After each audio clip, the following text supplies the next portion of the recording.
Hi everyone, thank you so much for your patience. We've been having some technical issues, but thank you for staying with us for this important discussion today.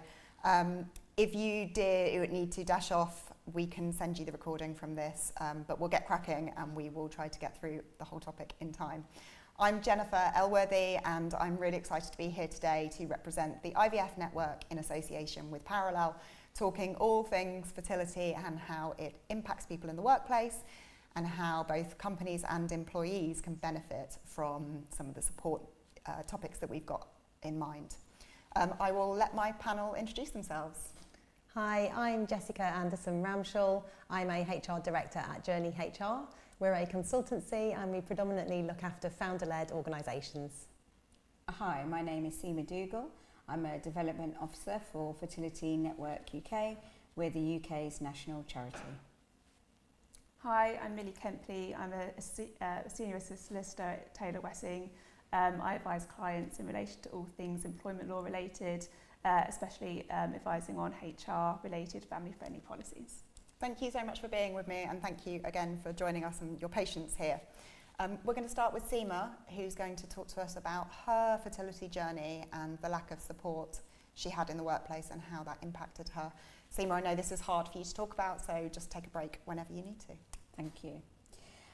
So I've had 9 rounds of IVF and during that time I was a senior brand manager. This was pre-COVID times, so I was in the office 5 days a week, which was obviously a very difficult time for me. When I started the whole IVF process, I was very naive, as most people who go through IVF are. I thought that I would have 1 round of IVF and it would work. Unfortunately, that was not the case and is the case for most people who go through treatment. And that naivety was something that it surprised me quite a lot. The whole process is very grueling. It mentally and physically takes every ounce of you not to crumble into a heap on the floor every day. So to then throw in a full-time job where you're having to be in the office 5 days a week is something that is very, very difficult. I think the whole thing with IVF is something that people don't realise is that when you go through the process, obviously you have to administer some drugs during treatment, and the drugs have to be administered at a certain time. You can't mess around with the time. And I remember this one particular time I had a meeting at exactly the same time I had to administer a drug.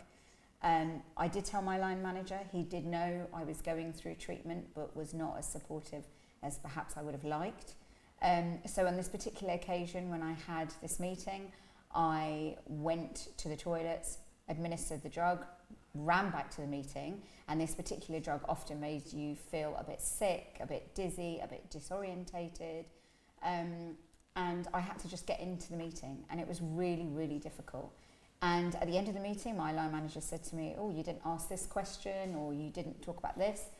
And I just thought, you've got no idea what it took for me to just stay focused and feel okay in this meeting.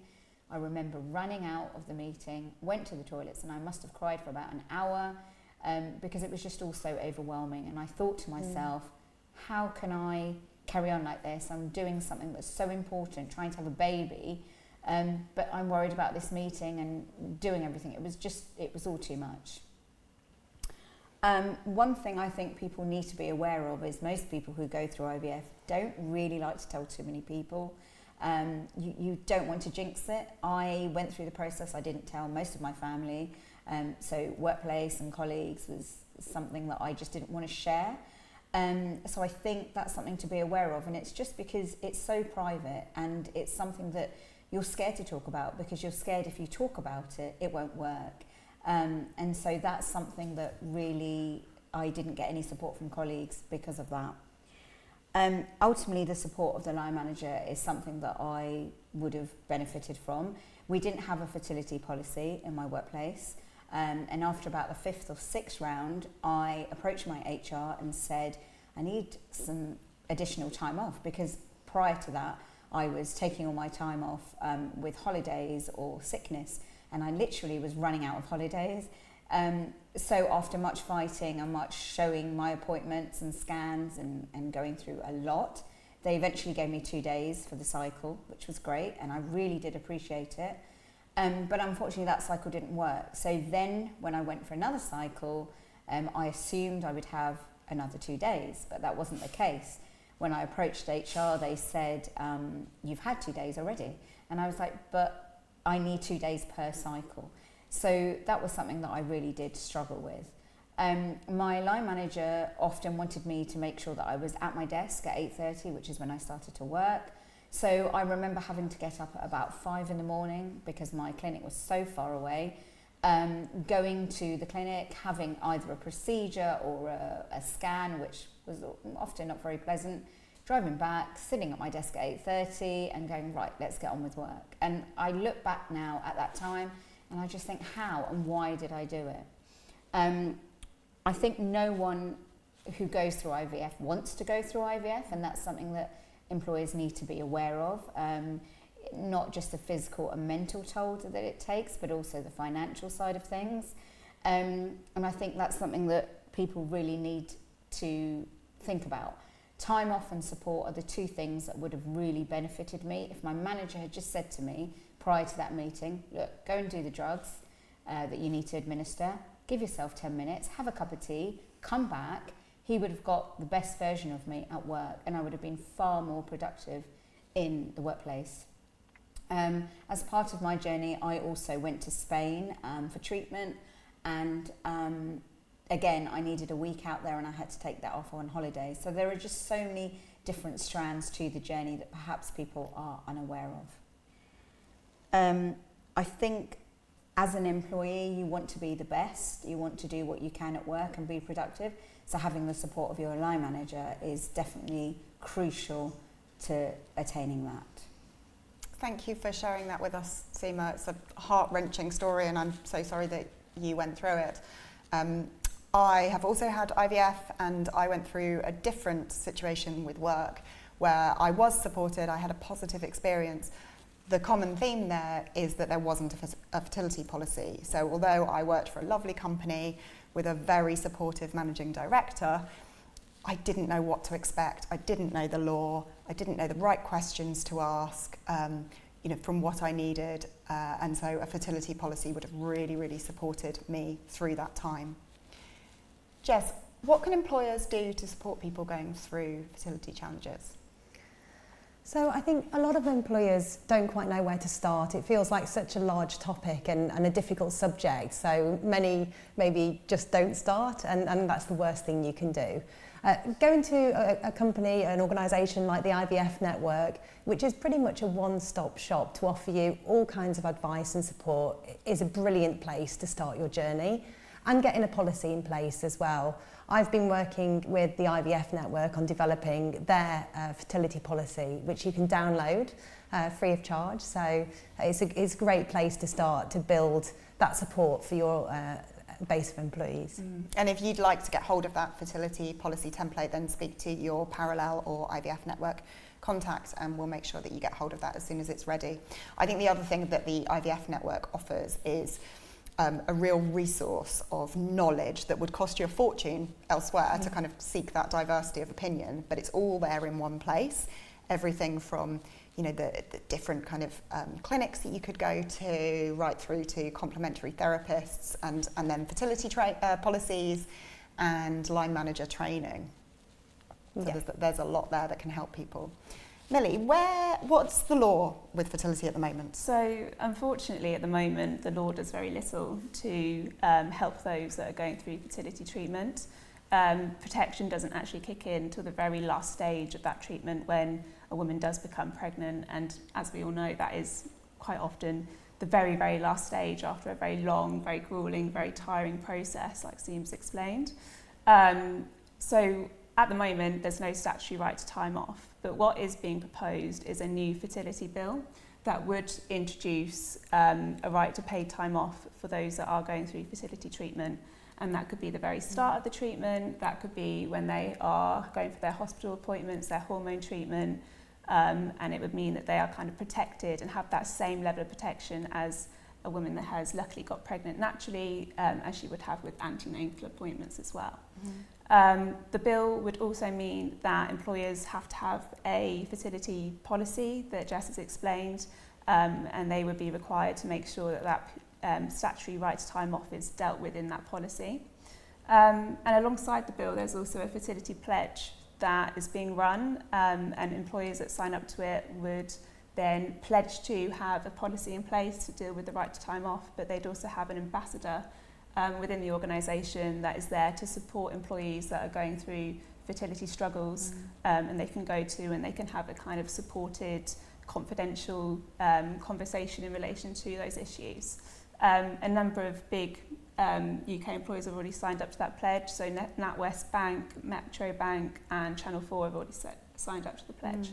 So hopefully things are coming. The bill's not being read again until November this year, so let's see if Parliament are able to make any progress with it. Well, it's good to hear that change is afoot, because at the moment, am I right in understanding then that a woman is treated as pregnant from when the embryo is transferred back into her? So there's no fertility law, but she's covered by maternity laws. Yes, as soon as the embryo is transferred into her, but of course so many things happen to get to that stage, and unfortunately for some women that they don't get to that stage, so they have no protection at this moment in time. So a lot of change hopefully coming, and if the law is being read in November, when will it likely be passed?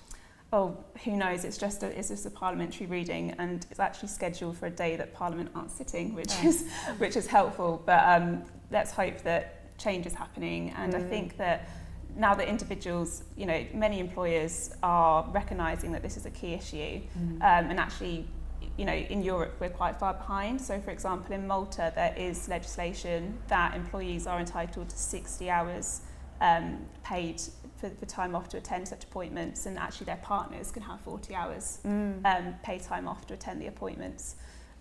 So legislation is coming in different jurisdictions, so hopefully the UK follows and we do have some laws passed soon.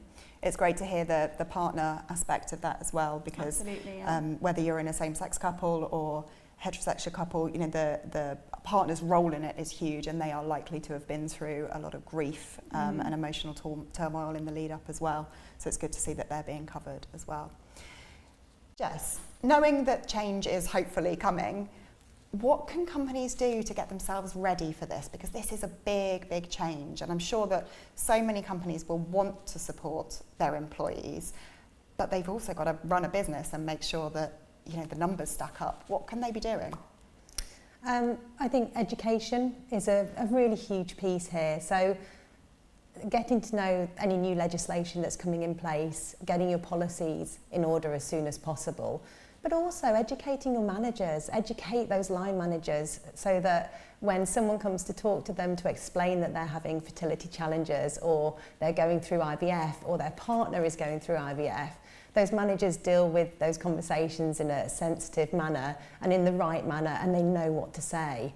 So contacting the IVF network, partnering with your internal HR department or with a HR consultancy such as Journey, who I work for, just making sure that you're setting your managers up for success, because it is a really difficult subject that a lot of people are scared to talk about.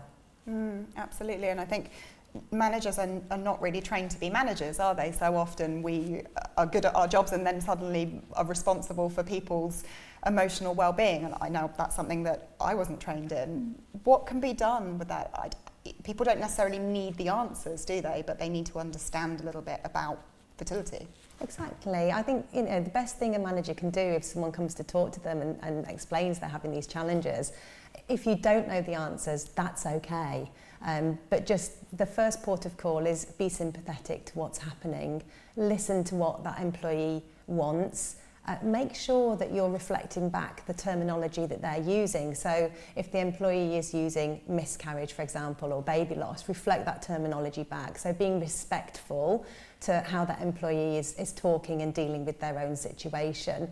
And then it's fine to go away, find out the answers to your questions, do the research and then go back. But just showing as an organisation that you are being supportive and that you are willing to have those open, caring discussions with your employees goes a really long way, especially having heard what Seema went through with her journey.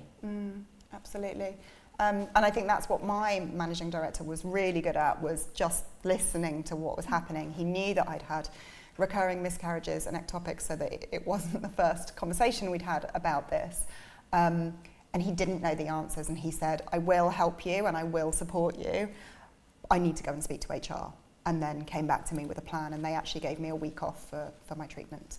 Seema, how does it sound to you when you think about the simple steps that could be taken to support someone and the law that's coming in, hopefully? How does that reflect on your experiences? I mean, it's all just brilliant, because I think, you know, looking back at my journey, if I had some assistance, if my line manager just sat down with me, as you mentioned, and just gone through a plan on how we could have worked together, you know, it would have made my life a lot easier. And, you know, the legislation that hopefully is coming into play is brilliant, because as a woman, you shouldn't have to, you know, beg for a time off so that you can go for IVF treatment. It's horrible to think that people are going through that, and it's something that, had I had that, my journey would be very, very different. It would really have taken a stress level out for me. Absolutely, yeah. I sort of knew that I was going to get a good response, because I knew the company culture, but knowing that there would have been something set in stone would have just made me feel a little bit easier. When you're already going through grief, you know, I was having panic attacks, I felt like I wasn't performing at work, all of these kind of things, and you're trying to navigate the medical world of fertility as well, and suddenly becoming a specialist in that. You know, then trying to understand HR or fertility law is just too much for a person to cope with. Yeah, totally. And also in terms of when you're going through treatment, they say to stay away from stress, which is impossible to do, as we all know. But if your line manager or your employer can take, like you said, you know, some of that stress away, it would just be so much easier to go through treatment. I think your point, Jess, about listening and asking is really key. Seema and I would likely have wanted different things. You know, I wanted to throw myself into work. I wanted to have time off for my egg collection and embryo transfer, but then I wanted to work again, and I didn't want to break until I found out whether I was pregnant or not. But for you, what would have been the specifics of your requests? I think quite similar to yours, okay. But I think the only thing I would say, though, in terms of, you know, like I said, in terms of that meeting, I would have liked to have had a bit of time, had a coffee, had a cup of tea, just sat down, you know, been able to breathe, just to like collect my thoughts, because I look back at my time and I just think I was just not a productive person at work. So the employer didn't benefit from me at all. So yeah. And I think the beauty of having a policy in place where there's a structure and there's a channel where employees feel comfortable about being open and knowing there's a support network there, is that employers can then, they are mindful and they know what's going on in that individual's personal life as much as they need to know. And then when it does come to things such as picking up on poor performance, or, you know, if they're not attending work on time because they are attending these appointments, then, you know, there's no difficult conversation there, because they're alive to it and they're fully aware of it. And it kind of prevents performance issues being flagged, because people are mindful and mitigation is given to those circumstances. So it's drawing the line and having the right balance between what needs to be kept confidential, but also making sure that employees feel comfortable and there's a culture of being open and being aware of the fertility issues that somebody's going through. Confidentiality is an interesting point, isn't it? Because you can choose to tell people, and I certainly chose to tell several of my colleagues, some who I wanted their emotional support, some who I might need to cover up for me a bit, and others who I just felt like they had a right to know why I might be missing certain meetings, or, you know, I just needed their support at a more senior level. But that didn't give them the right to tell anyone else, and I don't think anyone did, but it can make people feel really nervous. Is there a law around that kind of confidentiality at the moment? So employers have a duty of care to their employees, and if something is said in confidence because of that duty of care, you would hope that you have the trust in your employer, as you know, given the fact that they have got this duty of confidentiality, that it does remain confidential. And, you know, with a policy in place, you would have the right kind of reporting channels. I mentioned earlier about the bill, there's going to be an ambassador. You could feel that there's a designated person in the HR team if you didn't feel comfortable talking to your manager about it, for example, that you could disclose the fact that you're going through this treatment and the impact it's having on you physically, mentally, emotionally, you know, and they would be alive to that. And then if it needs to be disclosed, you can kind of agree as and when, you know, what is discussed at manager level. Okay. So we're already seeing some sort of trailblazing companies signing up for the pledge, you know, joining things like the IVF network. But in terms of an ambassador, a fertility rep within the company, Jess, what should that person's role be? How can they make that an effective role rather than just kind of looking like they're doing the right thing? I think there's a few different ways you could go about this. Someone that's openly been through the process themselves would be an ideal candidate because they understand what someone's going through. Or somebody within the HR team who naturally is inclined to be counselling employees anyway as part of their role, is that conduit between the business and the line managers, for example. And just someone that is sympathetic, who can listen, absorb what that employee needs and can take it back to the business to help build the right kind of journey. It would be an ideal candidate. Are you seeing the rise of that sort of role within your clients? Not as yet, no. I think more of our clients are looking to develop fertility policies to support employees. They're coming to us to ask how they can support by way of kind of flexible working requests, understanding what even goes into an IVF cycle so that they can better support their employees, understanding what they can and can't do. You'd be surprised how many employers just struggle understanding, well, am I allowed to offer them flexible working? We don't have a policy on that, for example. So just giving them the kind of reassurance that actually, as an organisation, you can design pretty much whatever you want to support your employees. It sounds a bit scary, doesn't it? A fertility policy, a fertility ambassador, a flexible working policy, all of these really, really big things that can be brought in, and obviously the law changing to mean these things have to happen. Does it have to be scary? No, it doesn't. Look, you could go through an all singing, all dancing, amazing policy and have lots of measures and insurances in place to support your employees. You don't have to go that far. You could start with very small, simple steps, contacting the IVF network, understanding what you could put in place, whether it's something fairly basic like a flexible working policy, whether it's a fertility policy. You can start small and then build up from there. Thank you. And I think it's really important that we can have this policy in writing, but quite often what could potentially happen with these policies is that they go in a HR file and they're never looked at again, and the last review date was a decade ago. It's really important that it's communicated and people are aware and they're alive to the fact that this support is available, and they feel comfortable, and we create a culture of, you know, being able to discuss these serious issues that are going on in people's private lives, as well as obviously having the policy. That's of course a starting point, but it's making sure that you are also, you know, you practice what you preach, and the policy's there in writing, but also what happens in practice.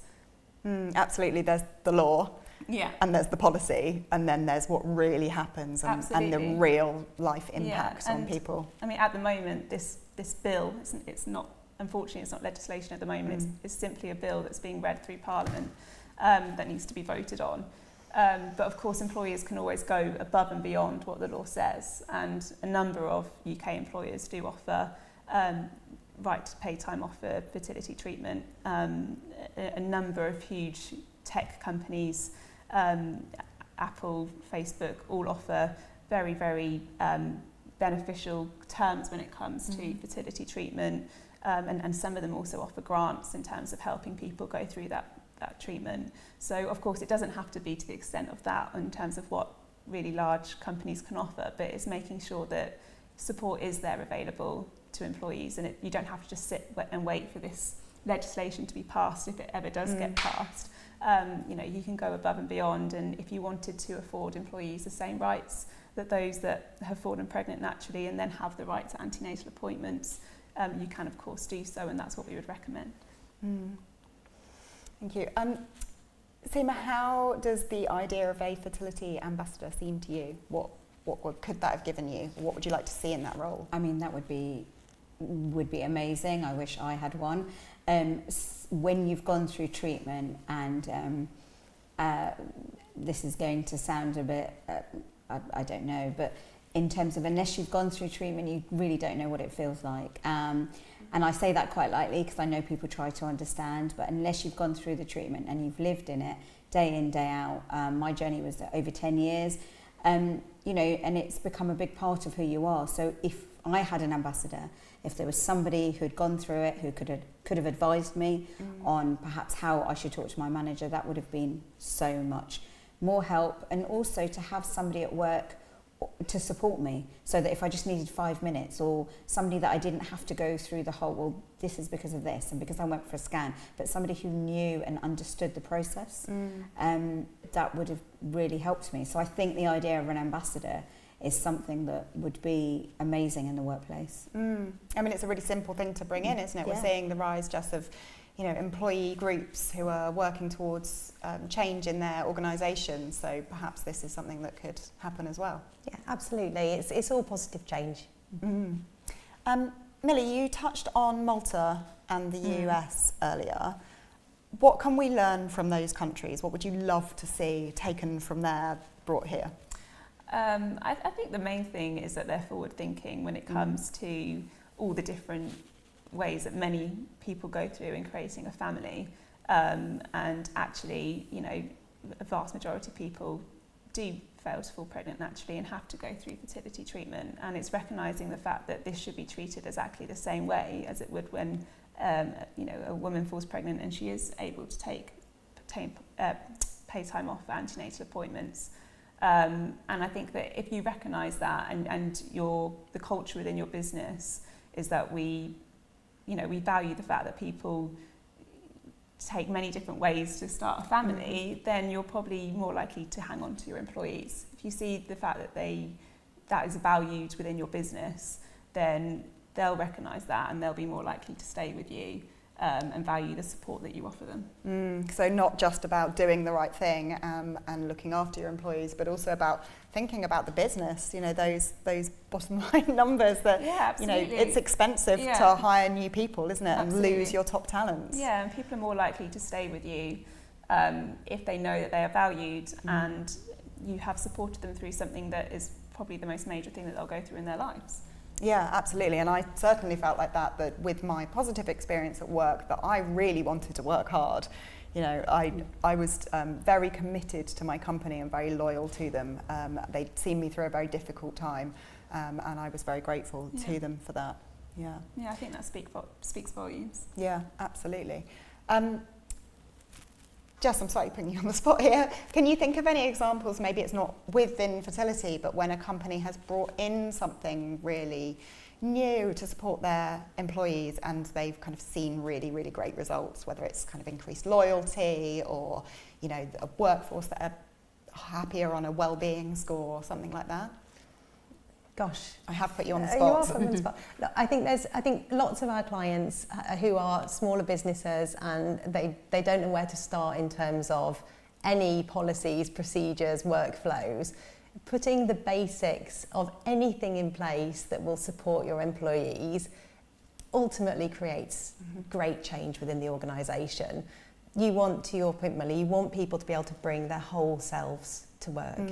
You want people to feel like they're being supported at work, because if you support them, they're more likely to work hard, be loyal, you'll retain them in the business. And we see it time and time again. Maybe not necessarily with fertility, because it is quite a new policy, and not many organisations have really fully fledged fertility policies yet. But with all other types of policy, you see massive change the moment you implement. Thank you. Sorry to put you on the spot there. Seema, knowing that there are so many policies and kind of topics out there at the moment, we're talking about menopause, well-being, all sorts of things.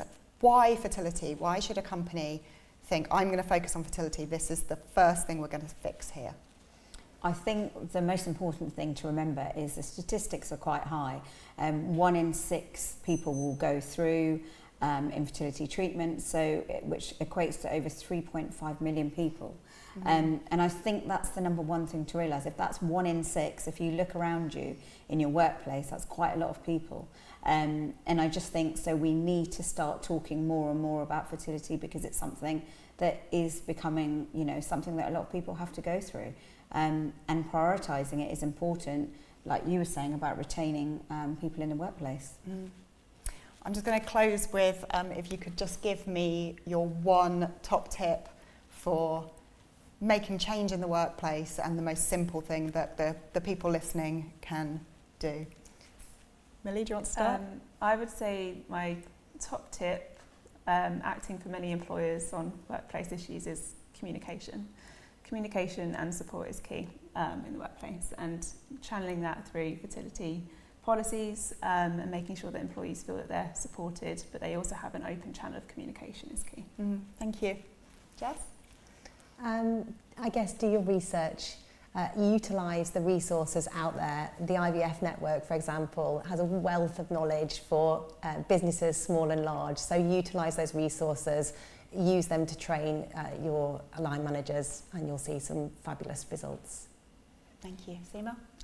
I think what my top tip would be is, if you've got somebody in your team who's going through treatment, sit down with them, come up with a plan which prioritises treatment, but also workloads as well, so that it can be passed off to other colleagues if needs be. But I think also another really critical tip is to keep the door open. I myself didn't want to share my whole journey the whole time. So, work with the individual. Some people want to talk more, some people don't. But keeping that door open is really important in terms of communication. I think my top tip would be to remember that IVF doesn't always result in a baby, and the employees who are going through this could be in it for the long haul. And so be kind and stick with them, because they really will be loyal to you in return. Thank you so much, everyone. I've learned so much, and I feel really positive about the future. There's going to be some really good change, and we're not going to let anyone else go through what you've been through. If you do want to get hold of that fertility template, fertility policy template, then speak to your contact at the IVF network or Parallel. And thank you so much for joining us today.